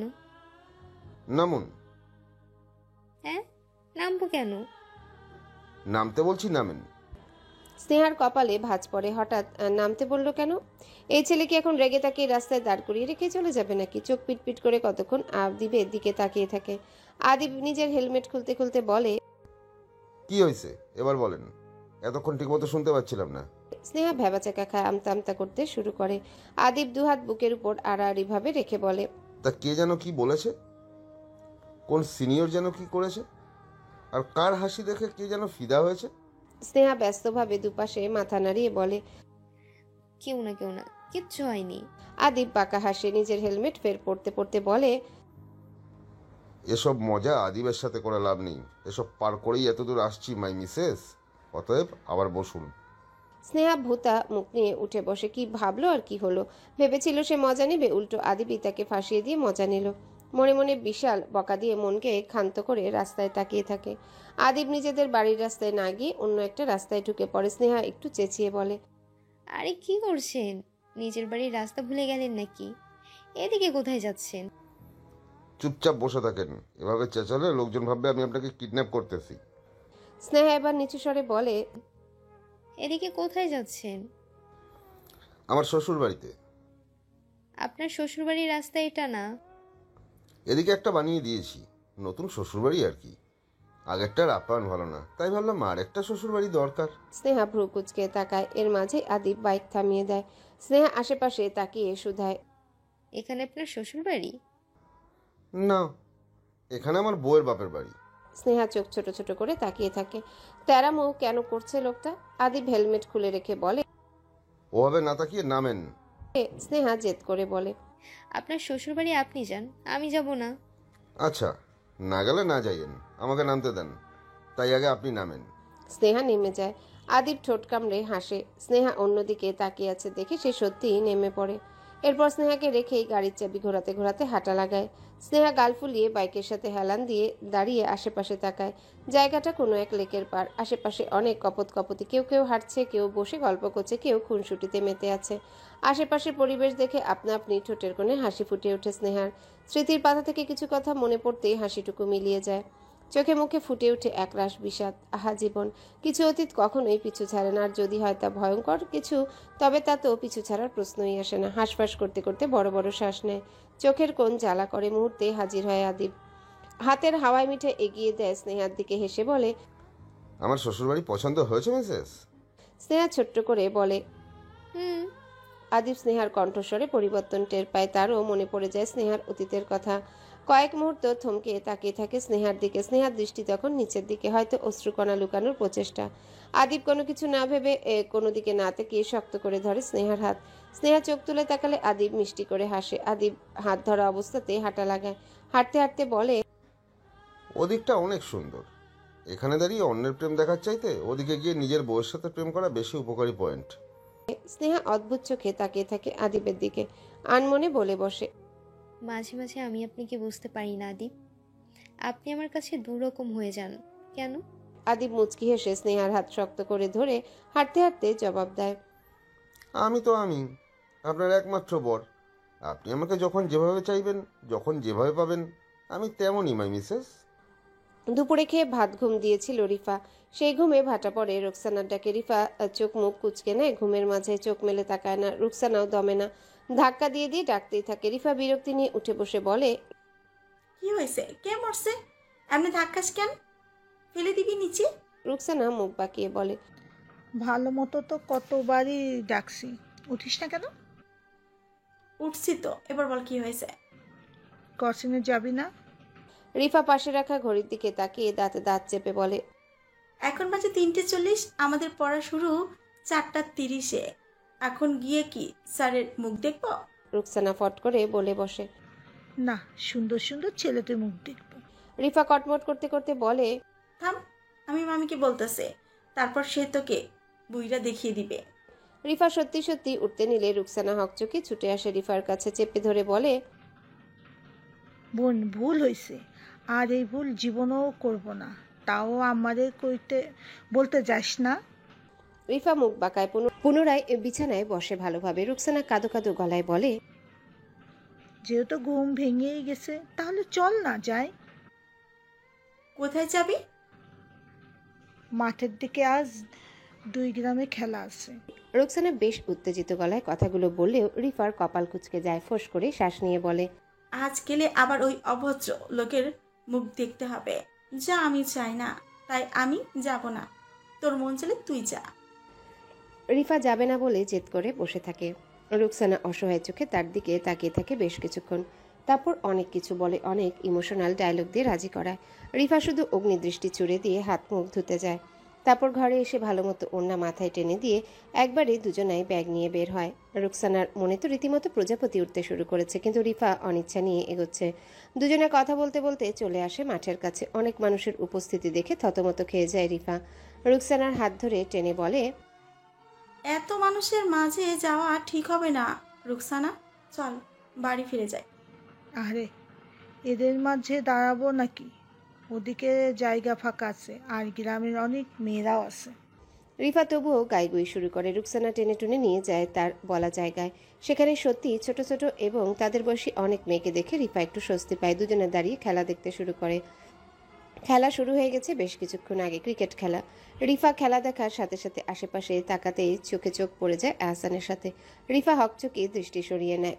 উল্টো পাশ থেকে আহসান কতক্ষণ কপাল কুঁচকে তাকিয়ে থাকে। এরপর বাঁকা হেসে পা বাড়ায় রিফার দিকে। সবাইকে ডিঙিয়ে রিফার পিছে এসে দাঁড়িয়ে হুট করে ডাকে, এই যে মিস, এইটুকুনি। হঠাৎ করে কানের কাছে কথা বলায় রিফা চমকে পড়ে যেতে নেয়। আহসান নিজেই হাত টেনে ধরে খিলখিল করে হেসে ওঠে। রিফা আহাম্মকের মতো তাকিয়ে থাকে। আহসান নিজেই তাকে সোজা করে দাঁড় করিয়ে দিয়ে বলে, এইটুকুনিতেই পড়ে গেলে চলবে? এত ঝাঁজের মানুষের এইটুকু সহ্য করার ক্ষমতা নেই? রিফা নিজেকে ধাতস্থ করে নেয়। বড় বড় শ্বাস নিয়ে আগুন চোখে তাকায়, দাঁতে দাঁত চেপে বলে, আপনার সমস্যা কি? একে তো কানের কাছে এসে মৌমাছির মতো ভৌ ভৌ করা শুরু করেছিলেন, আবার আমাকে খোঁচা দিচ্ছেন। মেয়ে দেখলেই গায়ে পড়ে কথা বলতে মন চায়। আহসানের মুখের হাসি উবে যায়, চোখ দুটোই ভরে ওঠে গম্ভীরতা। ফোঁস করে শ্বাস নিয়ে বলে, মেয়ে দেখলেই কথা বলতে মন চাই না, তবে সুন্দরী মেয়ে দেখলে অবশ্যই কথা বলতে মন চাই। রিফা কিছু বলার আগেই আহসান ফের বলে, তার মানে আবার নিজেকে সুন্দরী ভাববেন না? সুন্দরী হলে তো পটানোর চেষ্টা করতাম, সুন্দরী নন বলেই খোঁচা দিচ্ছি। রিফা কটমট করতে থাকে। আহসানের ঠোঁটে জয়ের হাসি, যেন রিফাকে উচিত জবাব দিয়েছে। রিফা আশেপাশে একবার তাকাতে রুকসানা ভয়ে ভয়ে বলে, কি খুঁজছিস? পাথর। কি করবি? রিফা কটমট স্বরে জবাব দেয়, এই অসভ্য ইতর লোকের মাথায় ভাঙবো। আহসানও ফট করে জবাব দেয়, আমার মাথায় পাথর ভাঙলে আমি কি আপনাকে চুমু খাবো নাকি? রিফার রাগে ফেটে পড়ে। দুপা এগিয়ে আসতেই আহসান পিছিয়ে গিয়ে দৌড়ে নিজের জায়গায় চলে যায়। পেছন থেকে রিফা ফুঁসতে ফুঁসতে মন মতো বকা দিতে থাকে। রুকসানা হাঁ করে তাকিয়ে থাকে দুজনার দিকে। রিফা বলতে বলতে হাঁপিয়ে গিয়ে কাঁচা রাস্তাতেই বসে পড়ে। বিড়বিড় করে ভয়ঙ্কর দুটো বকা দিয়ে বলে, অভদ্রলোক, ভদ্রতার ছিটে ফোটাওনি, কত বড় সাহস! আর একবার পেলে কাঁচা চিবিয়ে খাবো, অসভ্য ইতর বেয়াদব। রিন্তিকে রেখে এসেছে বিভোর। রিহ্যাব থেকে কয়েকজন এসেছিল, সাথে বিভোর আর সুজন গিয়ে নিশ্চুপে আদরের বোনকে রেখে এসেছে। রিন্তি পাগলামো করছিল বলে ঘুমের ইঞ্জেকশন দিয়েই নিয়ে গিয়েছিল। ওখানে পরিচিত ডাক্তার সহ গোপনে বিশ্বস্ত কয়েকজন লোকও রেখে এসেছে। শত্রু যখন একবার পেছন থেকে আঘাত করা শুরু করেছে, তার মানে সে এত সহজে থামবে না। বিভোরের এবার যা করতে হবে খুবই সাবধানে। রিহ্যাব থেকে এসে সোজা বিভোর আর সুজন গেছে নিজেদের আস্তানায়। সেখানে গতদিনের লোকগুলো ড্রাগসের ওভারডোজের ফলে প্রায় মরমর অবস্থায় পড়ে আছে। আধা বোঝা চোখে বারবার পানি পান করছে, তাও খুবই অস্পষ্ট স্বরে। বিভোর খুবই শান্ত চোখে তাকিয়ে ওদেরকে দেখে নিয়ে ধীর পায়ে এগোয়। চারজনের লোকের মুখোমুখি বসে চারজনকে পর্যবেক্ষণ করে। কাল যে লোকের মাথা ফাটিয়েছিল চেয়ার ভেঙে, সেই লোকটার জ্ঞান ফেরার পর তাকেও ওভারডোজের ড্রাগস দেওয়া হয়েছে। পাশাপাশি বিভোরের লোকেরা ইঞ্জেকশনও পুশ করেছে। লোকগুলোর অবস্থা খুবই আশঙ্কাজনক, যে কোনো সময় হয়তো মারাও যেতে পারে। বিভোর লোকগুলোকে পুরোপুরি পর্যবেক্ষণ করে বাঁকা হাসে উচ্চস্বরে বলে, একজন লোক বাহির থেকে বালতি ভর্তি পানি আনে। বিভোর সুজনের দিকে তাকাতেই সুজন বুঝে যায় তাকে কি করতে হবে। সে চট করে গোডাউন থেকে বের হয়ে যায়। বিভোর আয়েশ করে উঠে বালতি থেকে পানি নিয়ে ঢালতে শুরু করে চারজনের মাথায়। সকলেই হকচকিয়ে যায়। লোকগুলো মাথা থেকে গড়িয়ে পড়া পানিগুলোই পান করে। বিভোর পানি ঢালা থামিয়ে দিয়ে হাঁটু মুড়িয়ে বসে বলে, অনেক কষ্ট হচ্ছে। লোকগুলো কিছু বলতে পারে না। এর আগেই তারা বার কয়েক বমি করেছে। পুরো একটা দিন আর একটা রাত তারা কেবলই ড্রাগস নিয়েছে। এক বিন্দু খাবারও তাদের দেওয়া হয়নি। এত নিষ্ঠুর কেন এরা? বিভোর যেন বুঝলো তাদের মনের কথা। ভীষণ মিষ্টি একটা হাসি দিয়ে বলে, অনেক রাগ হচ্ছে? আমাকে অনেক নিষ্ঠুর মনে হচ্ছে। হওয়াটাই স্বাভাবিক। তোরা জেনে বুঝে সাপের লেজে পা দিয়েছিস। এত সহজে বেঁচে যাবি? আমি তো পারলে আগামী 10 দিন তোদের শুধু এই ড্রাগস খাইয়ে বাঁচাতাম, কিন্তু আফসোস, অত সময়ের আগেই তোরা আপনা আপনি মরে যাবি। আমার মন সায় দিচ্ছে না তোদের আপনা আপনি মৃত্যুতে। তাই একটুখানি খাতির যত্ন করব, বেশি না, আর একটুখানি। এর মাঝেই 4টা বোতল হাতে ফিরে আসে। বিভোর কিছু বলার আগে সে নিজে গিয়ে চারজনের মুখের সামনে ধরে। লেবু আর তেঁতুলের মিশ্রণের শরবত খাওয়ার কিছুক্ষণ বাদেই তারা সামান্য হুঁশে আসে। পুরোপুরি নেশা না কাটলেও কিছুটা কেটে যায়। আধো আধো স্বরে মিনতি করতে থাকে নিজেদের প্রাণ ভিক্ষার জন্যে। বিভোর পাশের টেবিলে ড্রয়ার থেকে একটা রামদা বের করে। সবাই স্বাভাবিক, সবাই জানে এই মুহূর্তে কি হতে পারে। চারজন লোক প্রাণ হারানোর ভয়ে দুর্বল স্বরে হাউমাউ করে কাঁদতে থাকে। একজন লোক অজ্ঞান হয়ে যায়। বিভোরের চোখে মুখে ভয়ঙ্কর ছাপ ভেসে ওঠে। কপালে নীল রগ ফুলে উঠেছে। সুজন ফাঁকা ঢোক গিলে বিভোরের দিকে তাকিয়ে থাকে। বিভোর হুঙ্কার দিয়ে বলে, এই জানোয়ারের জ্ঞান ফেরা আগে। দুজন লোক এগিয়ে এসে লোকটার মুখে পানি ছিটায়। সকলে ভীত হয়ে গেছে। বিভোর রাগে বড় বড় শ্বাস নেয়। চোখ বন্ধ করে নিজের রাগ কমানোর চেষ্টা করে কোনো লাভ নেই। চোখ মেলে চিৎকার করে বলে, তোদের জন্য আমার বোন আজকে আমাদের থেকে দূরে, ড্রাগ অ্যাডিক্টেড। তোদের একটাকেও না মারা পর্যন্ত আমার শান্তি নেই। তোদের পেছনে যারা আছে আমি এদের কেউ বের করে টুকরো টুকরো করবই। তোদের এক একটা হাড্ডি গোস্ত ওদের জন্য উদাহরণ। কথা শেষ করে রামদা দিয়ে এক কোপ বসায় একজনের হাতে। হাত শরীর থেকে আলাদা হয়ে যায়। লোকটা কাটা মুরগির মতো ছটফট করে চেঁচাতে থাকে। বিভোর কতদিনের মতোই আজও ওদের পরনের শার্ট ওদের মুখে চেপে ধরে। ধীরে ধীরে জীবন্ত অবস্থাতে নিষ্ঠুরভাবে এক একজনের শরীর থেকে এক একটা করে অংশ কেটে ফেলে। রক্তে পুরো মেঝে ভেসে যায়। বিভোরের লোকেরা ভয়ে চুপসে গেছে। সুজন পিছনে ঘুরে দাঁড়িয়ে আছে। সে সহজে এসব সহ্য করতে পারে না। এত অত্যাচার সহ্য করতে পারে না। লোকগুলো নেতিয়ে যায়। শেষ এক কোপে লোকগুলোর গলা কেটে নেয়। দেহটা ছটফট করতে করতে নিস্তেজ হয়ে যায়। বিভোর বড় বড় দম নিয়ে বসে পড়ে। রক্তে তার শরীরও প্রায় মাখামাখি অবস্থা। থমথমে গলায় বলে, সবগুলো টুকরো এক জায়গায় নিয়ে বস্তায় ভরে মাঝরাতে নদীতে ফেলে আসবি। কোনো রকম প্রমাণ যেন না থাকে। কেউ কোনো শব্দ করে না। শ্বাস আটকে তাকিয়ে থাকে। বিভোর ঘাড় ফিরিয়ে সবার দিকে তাকাতেই সবাই কেঁপে ওঠে। বিভোর ঠাস করে হাত থেকে দা ফেলে দিয়ে বালতিতে রাখা পানি নিজের মাথায় ঢেলে নেয়। রক্ত ধুয়ে যায়। পাশে কোনায় রাখা একটা ব্যাগ থেকে নিজের শার্ট আর প্যান্ট নিয়ে পাশের কক্ষে চলে যায়। মিনিট 10 পরে বের হয়ে দেখে লোকেরা কাজে লেগে পড়েছে। সুজন হতাশ শ্বাস ফেলে তার দিকে তাকায়। বিভোর সেদিকে মন না দিয়ে বলে, বাড়ি চল, বাকিটা এরা করে নেবে। সুজনার কথা বাড়ায় না। সে জানে কথা বাড়িয়েও কোনো লাভ নেই। দুজনে আস্তানা থেকে বেরিয়ে সোজা নিজেদের বাড়ির উদ্দেশ্যে বের হয়। কেউ জানতেই পারে না আজকের কাজটি তাদের জন্য ভবিষ্যতের কত বড় বিপদ রেখে দিয়েছে। কেউ বুঝতেই পারে না তাদের পেছনে হওয়া সূক্ষ্ম ষড়যন্ত্র সম্পর্কে। বিভোর বাড়ি ফিরে কারোর সাথে কথা না বলে সোজা ছাদের দিকে যায়। পকেট থেকে সিগারেট বের করে সমানে টানতে থাকে। মাথা ব্যথায় মনে হচ্ছে মাথা ফেটে যাওয়ার উপক্রম, কিন্তু মাথা ব্যথার চেয়েও বেশি ব্যথা হৃদয়। ব্যর্থতার ব্যথা, হেরে যাওয়ার ব্যথা, অন্যায় করার ব্যথা। এত ব্যথা কি সহ্য করা যায়? নিজের ভাবনায় ডুবে থাকা বিভোর টেরি পায়নি কখন রজনী তার পেছনে এসে দাঁড়িয়েছে। সে নিজের মতো তখনও সিগারেট টানছেই। রজনী ড্যাব ড্যাব করে তাকিয়ে থাকে বিভোরের মুখের দিকে। ফোঁস করে শ্বাস ছেড়ে কিছু বলার আগেই কেসে ওঠে। সিগারেটের ধোয়ার ফলেই তার কাশিটা হয়েছে। বিভোর চমকে তাকায়। পাশে রজনীকে দাঁড়ানো দেখে হাতে সিগারেট ফেলে চোখ ছোট ছোট করে বলে, কখন এসেছো? রজনী একটু তেতো গলায় বলে, যখন আপনি সিগারেটের ধোঁয়া উড়াতে ব্যস্ত তখনই এসেছি। বিভোর দীর্ঘশ্বাস ফেলে দূরে তাকায়। রজনী একটু কাছ ঘেঁষে দাঁড়ায়। বিভোরের মুখের দিকে চেয়ে থাকে। বিষণ্ণতার ছাপটা তার মুখেও স্পষ্ট। রজনী হাত এগিয়ে দিয়ে বিভোরের মুখ ছুঁয়ে দেয়। নিচু স্বরে বলে, কষ্ট হচ্ছে? বিভোর শীতল চাহনিতে তাকায় রজনীর দিকে। রজনী চোখে অস্থির ভাব ঘুরছে। বিভোর বাম হাত দিয়ে রজনীর সেই হাত চেপে ধরে। মুখ থেকে হাত সরিয়ে নিয়ে নিজের বুকের বাঁ পাশটায় চেপে ধরে ভাঙা কণ্ঠে বলে, ভীষণ কষ্ট হচ্ছে। রজনী হাত বুলিয়ে দেয়। আনমনে হাসে। রজনী ভীষণ যত্নে হাত বুলিয়ে দিচ্ছে বিভোরের বুকের বাঁ পাশটায়। বিভোরের চোখ দুটো জ্বলে ওঠে, কণ্ঠ ভারী হয়ে আসে। রজনীর কপাল থেকে চুল সরিয়ে নিজের ওষ্ঠ ছুঁয়ে দিয়ে বলে, পড়া নেই তোমার? তোমার না সামনে মাধ্যমিক? রজনী চোখ মুখ কুঁচকে বলে, পড়া আবার নেই, কিন্তু শান্তিতে পড়তে দিচ্ছেন আপনারা? আব্বা জোর করে বিয়ে দিয়ে পড়ালেখাটা মাথায় উঠালো। এখন মাথা ভর্তি পড়ার জায়গায় মাথা ভর্তি টেনশন নিয়ে ঘুরি আমি। বিভোর ঠোঁট কামড়ে হেসে বলে, তাহলে আর একটা কাজ করো, চলো বাবু নিয়ে বাবুকে পড়ানোর ব্যবস্থা করি। তুমি মাথা ভর্তি টেনশন নিয়ে থাকো, আর আমাদের মেয়ে মাথা ভর্তি পড়া নিয়ে থাকবে। সুন্দর না? রজনী চোখ বড় বড় করে তাকায়। বিভোরের ঠোঁটে দুষ্টুমির হাসি দেখে লজ্জায় নেতিয়ে পড়ে। মনে মনে ভয়ঙ্কর দুটো বকা দিয়ে বিড়বিড় করে বলে, শখ কত? বিভোর রজনীর বিড়বিড় বুঝতে পেরে হেসে ওঠে। হাত টেনে কাছে এনে পেছনে ফিরিয়ে জড়িয়ে ধরে। থুতনি রাখে রজনীর কাঁধে। রজনী শ্বাস আটকে চোখ পিটপিট করে। বিভোর ফিসফিস করে বলে, ভীষণ শখ। তবে আমার রজনীগন্ধা এখনো নিজেই বাচ্চা। সে বড় হোক, আমি ততদিন অপেক্ষা করব, সমস্যা নেই। রজনী জবাব দেয় না। বিভোর কথাটুকু শেষ করে কতক্ষণ চুপ থাকে। ঠোঁটের কোণ থেকে হাসিটুকু মিলিয়ে যায়। রজনীকে ধরে রাখা হাতের বাঁধন আরো শক্ত হয়। ভীষণ শীতল কণ্ঠে শুধায়, একটা কথা জিজ্ঞেস করবো রজনীগন্ধা?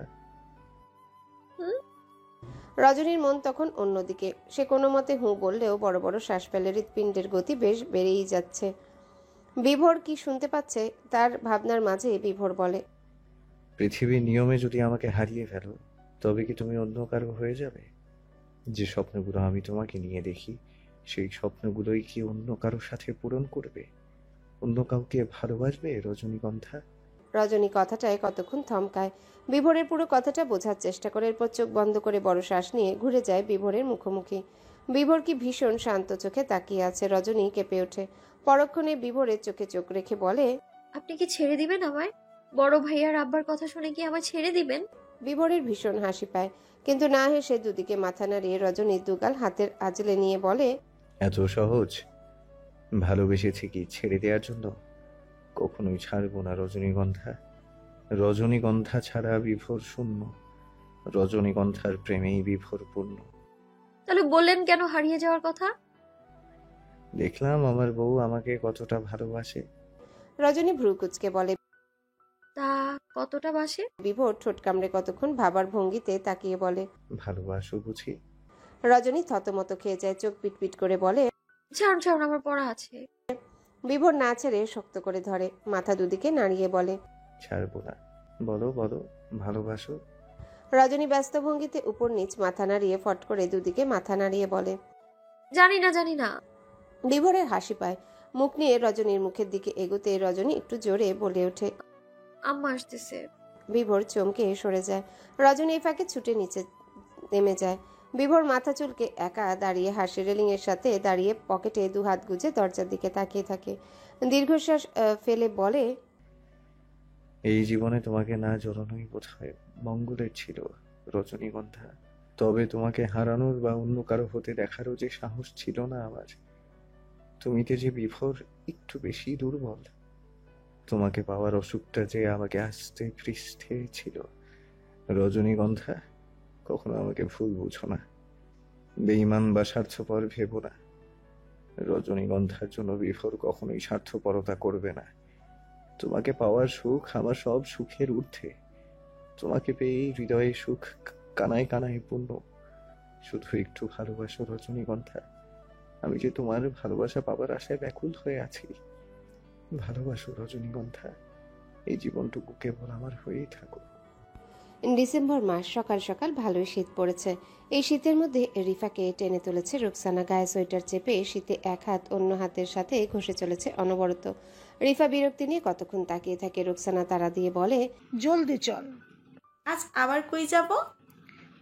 পাড়ার শেষে একটা টং দোকান আছে, অনেক সুন্দর চা বানায়। এই শীতে তার দোকানে চায়ের জন্য মানুষের ভিড় জমে যায়। চল, আমরাও যাব। রিফা রুকসানার কথায় গায়ের কম্বল আরো টেনে নিয়ে শুয়ে পড়ে। চোখ বন্ধ করতে করতে বলে, এই শীতের মধ্যে আমার একটুও চা খাওয়ার ইচ্ছে নেই। তোর মন চাইলে তুই গিয়ে খেয়ে আয়। তাছাড়া কাল বেরিয়ে একবার ওই অসভ্য অভদ্র লোকটার সাথে দেখা হয়েছে, আজও হবে না। তার কি মানে আছে? আমি সকাল সকাল তার মুখ দেখে নিজের দিন খারাপ করতে চাই না। রুকসানা শুনে না, টান দিয়ে কম্বল সরিয়ে নিয়ে কাঁদো কাঁদো গলায় বলে, এমন করছিস কেন? তুই আমাকে একটু ভালোবাসিস না রিফা? কত পাল্টে গেছিস তুই। আগে আমাদের সাথে কত মজা করতিস, আমার সব আবদার নিজেও পূরণ করতিস। আর এখন সামান্য একটা চা খেতে যেতেই চেয়েছি, তাতেই তোর এত অজুহাত। আসলে তুই আমাকে ভালোবাসিস না। রুকসানা নাক টানে। রিফা কপালে ভাঁজ ফেলে কতক্ষণ তাকিয়ে থেকে উঠে বসে। বিছানা থেকে নামতে নামতে বলে, হ্যালো বন্ধুরা, পরবর্তী পার্ট খুব তাড়াতাড়ি আসবে, তো সবাই অপেক্ষায় থাকো। আর চ্যানেলটি যারা এখনো সাবস্ক্রাইব করোনি তারা পরবর্তী পার্ট দেখার জন্য চ্যানেলটি সাবস্ক্রাইব করে রেখো। ধন্যবাদ সবাইকে, আমাদের সাথেই থেকো।